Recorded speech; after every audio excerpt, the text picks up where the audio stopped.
Actor and filmmaker Tyler Perry sued for $260 million over harassment allegations. The complaint filed in Los Angeles accuses Perry of creating a, quote, coercive, exploitative dynamic with actor Dixon. These events occurred while Mr. Dixon was employed as a series regular on the Tyler Perry show, The Oval, and while Mr. Perry held direct control over his employment, compensation, and creative opportunities. He did start a rumor that I was difficult to work with. He lied, only for Tyler Perry to admit I was wrong, and when my movie Boo come out, I'm gonna say that. Had I not recorded Tyler Perry, then it would have been my word against his. And then on top of that, it would have been, he's so powerful, we can't even pay no attention to that. Tyler Perry is facing a $260 million lawsuit for SA, and Monique says we should have seen this coming. For years, she tried to expose what really happens behind the scenes, the silence, the manipulation, the power plays. And now, a new voice is stepping forward with receipts. Dixon is suing Tyler Perry, the individual, as well as his production studio. That studio is called TPS Production Services, LLC. That stands for Tyler Perry Studios in Action, LLC. And he is looking for $260 million. Suddenly, everything Monique said, the warnings, the blackballing, the audio tapes, doesn't sound bitter. It sounds like a pattern. It cost my family millions. And you want to be compensated? Yes, I want to be very clear about that. This might be the moment the truth finally breaks through, and the silence around one of Hollywood's most powerful names starts to crack. They didn't whisper it this time. They sued him, loud, on paper, for $260 million. And for once, Tyler Perry couldn't hide behind the Medea dress or another studio tour. Actor Dixon filed a massive lawsuit in Los Angeles Superior Court, accusing Perry of harassment, SA, workplace retaliation, and emotional abuse over a 5-year period. The legal complaint is detailed, naming exact dates, homes, trailers, even text messages. Dixon, who portrayed a lead role in Perry's show called The Oval, is claiming 10 causes of action for the civil suit. Quid pro quo harassment. Dixon says it started back in 2019. He was nobody, working at an event for Perry's grand opening. According to the suit, Perry spotted him, asked for his number, and said he'd change his life. That wasn't a metaphor. That was the start of what Dixon now calls psychological warfare disguised as mentorship. Soon after, Perry gave him a tiny role on the show Ruthless. Then came the invite to his Atlanta home. Dixon says he got drunk and asked to sleep in the guest room. Perry followed him inside and allegedly touched his thighs. Dixon said no. Perry didn't stop trying. By January 2020, Dixon says the first full assault happened, again in Perry's home. The same pattern followed: physical violation, followed by professional rewards.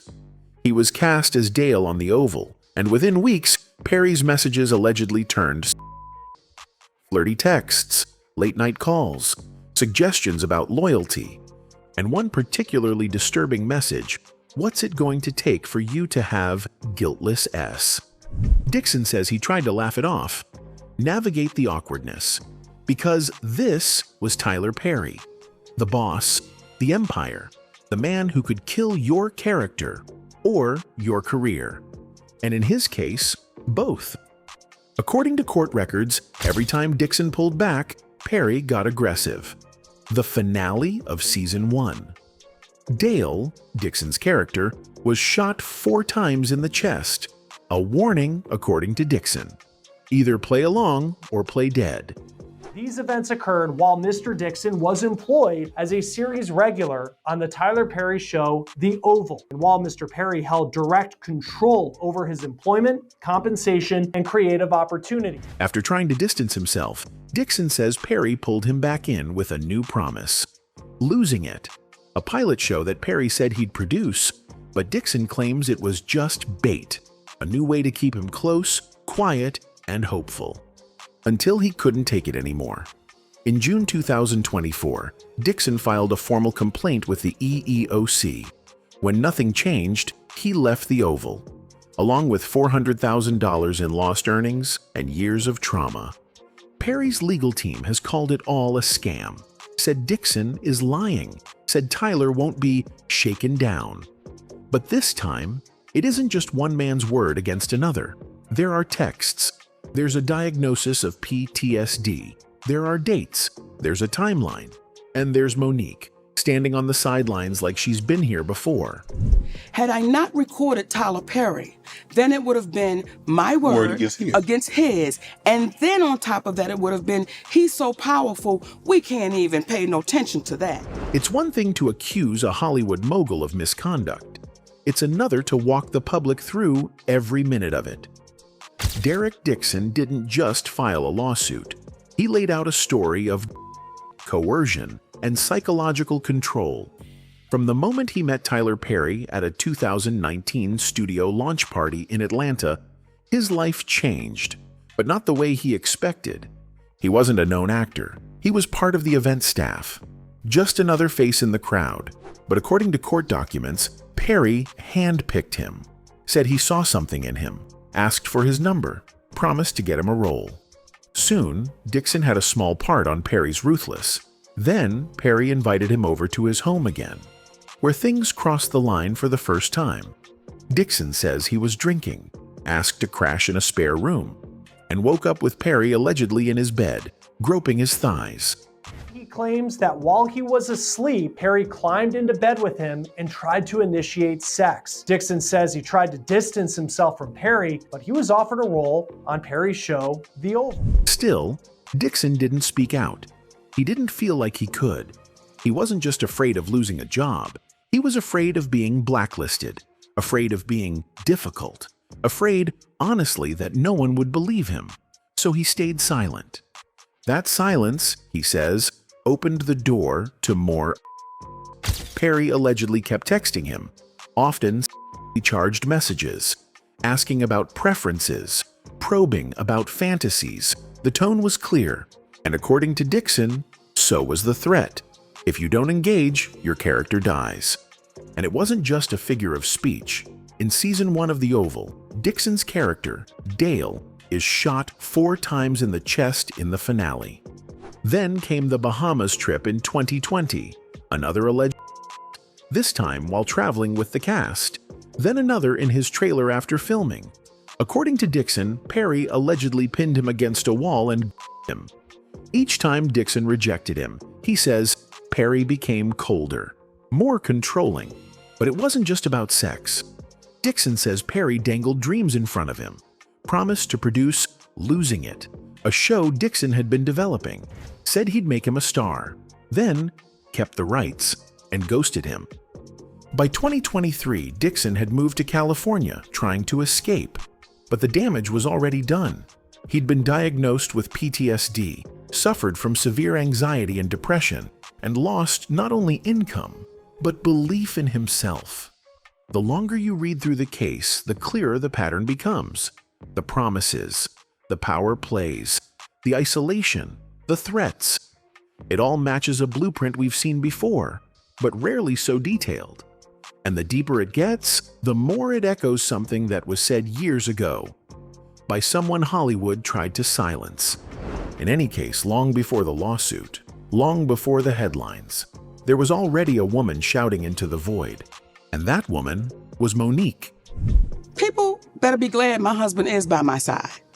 Because there are people in Hollywood that know wherever you act up is where I show up. She'd seen it, lived it, and according to her, lost tens of millions of dollars because of it. It all started with Precious, the 2009 film that won Monique an Oscar and nearly destroyed her career.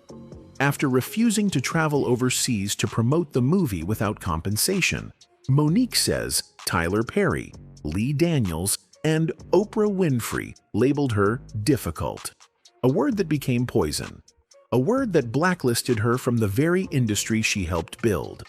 And Perry? According to Monique, he admitted it. Only for Tyler Perry to admit he did start a rumor that I was difficult to work with. He lied, only for Tyler Perry to admit I was wrong. And when my movie Boo come out, I'm gonna say that. She begged him to clear her name, not in private, not through lawyers, but publicly, so everyone who believed the lie would finally hear the truth. He promised he would. When his movie Boo came out, he said he'd go public. She even recorded the conversation, legally, she clarified, because she knew what would happen if she didn't. But that public apology never came. Instead, Perry allegedly told others he didn't want to revisit it, just like he would later say to Kevin Hart after Kevin offered to help mend fences. Monique didn't just lose work, she lost credibility. And as the industry labeled her angry, ungrateful, and bitter, Perry stayed quiet. And that's what makes the Derek Dixon lawsuit so important to her. Because now, someone else is saying it out loud.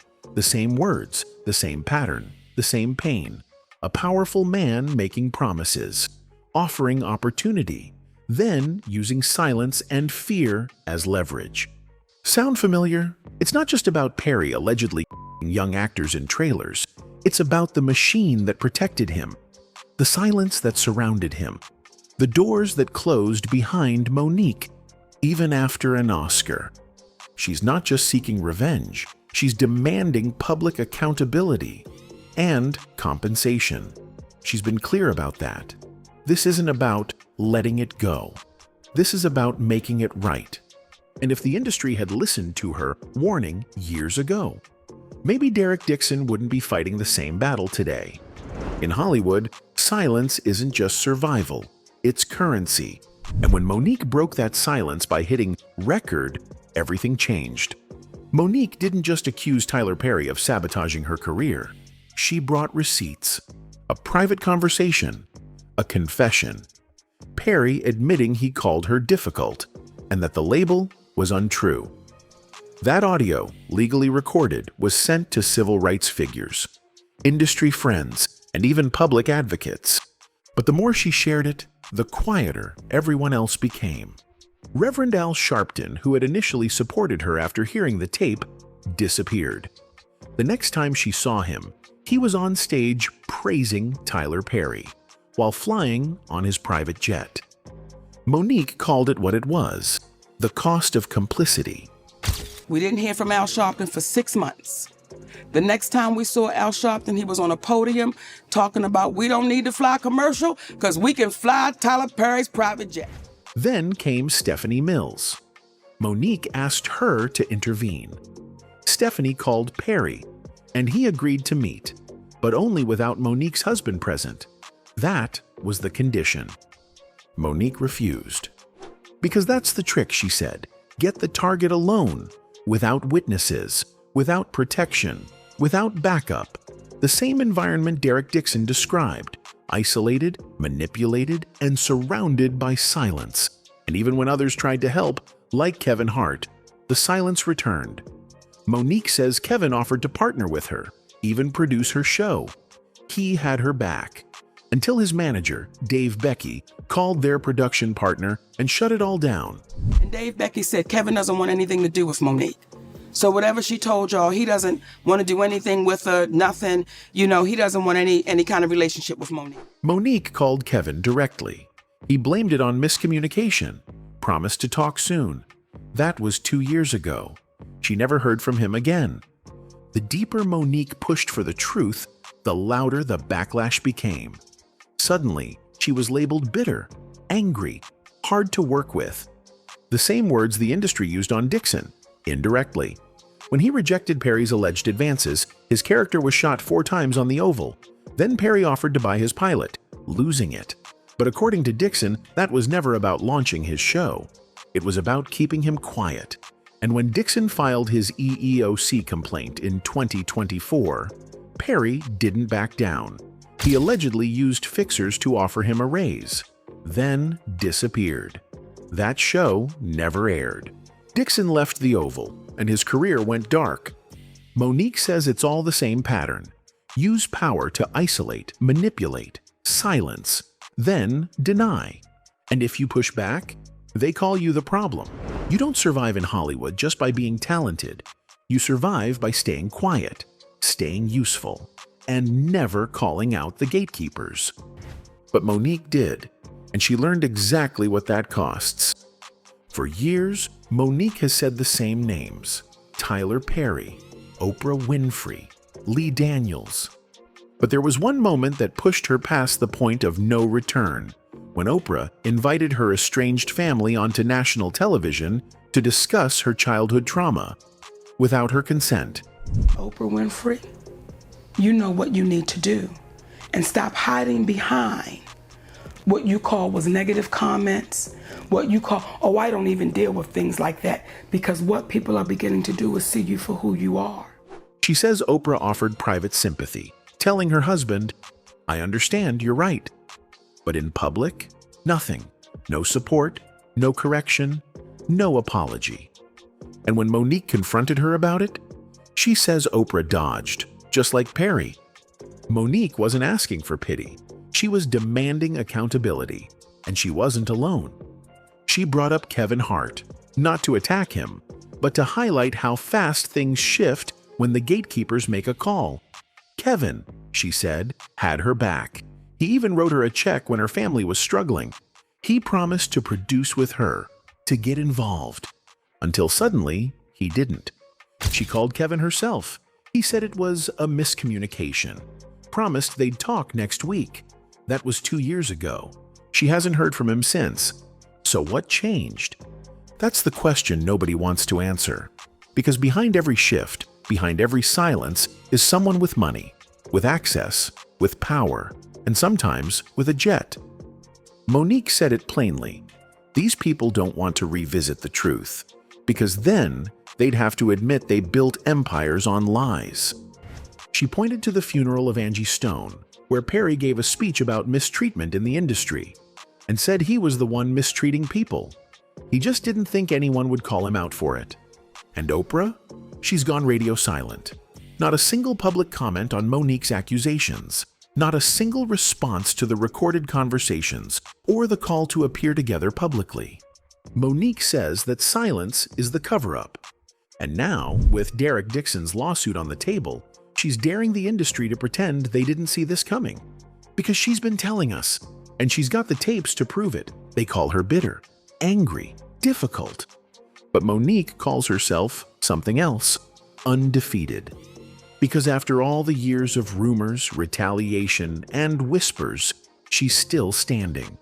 And she's no longer just asking for respect. She's asking for compensation. Monique says she was making between $2 and $3 million a year before the fallout with Perry, Oprah, and Lee Daniels. After refusing to do unpaid press for Precious, that income dried up.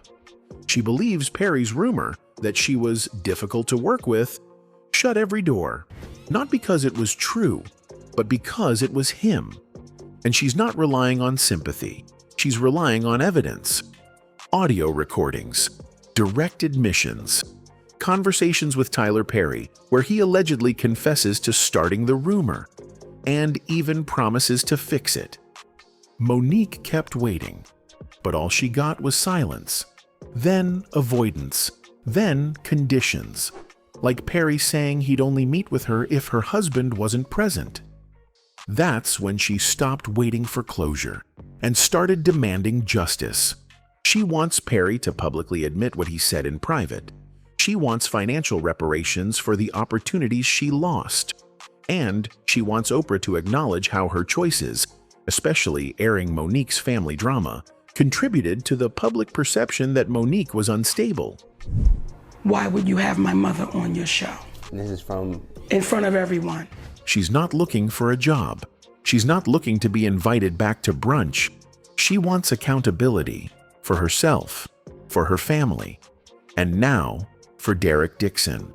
Because Dixon's case mirrors hers too closely to ignore. A pattern of manipulation, a promise of career elevation, followed by silence and sudden setbacks. He too was dangled opportunities, like the Losing It pilot Perry allegedly offered to produce, only to find it was being used as leverage, not support. Monique says she sees herself in his story. different victim, same system, and she's tired of being asked to move on. Because what she lost wasn't just roles or money, it was trust in the system, in the people who claimed to be allies, in the very voices that claimed to protect Black artists. For Monique, justice means more than closure. It means finally making the people at the top pay, not just with words, but with accountability. For decades, Tyler Perry was untouchable. From stage plays to billion-dollar studios, he became a symbol of Black success, a man who pulled himself up from poverty, built his own empire, and promised to uplift others along the way. But what happens when the man on the pedestal is the very one people need protection from?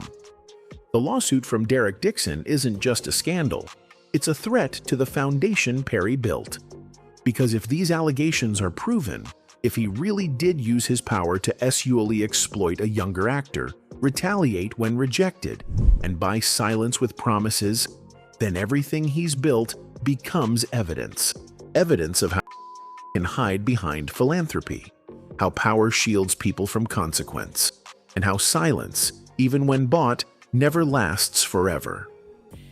Monique has seen this before.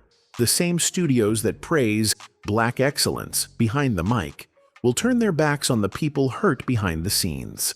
She says she's watched Perry's friends, producers, pastors, and industry leaders stay quiet because they were benefiting, or because they were afraid.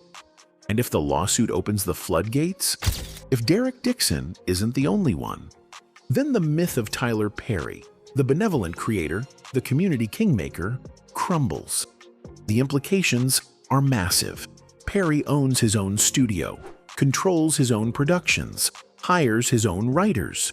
If the court finds him guilty of retaliation or not only could his company be forced to pay, but future projects could be frozen, partnerships revoked, reputations shattered.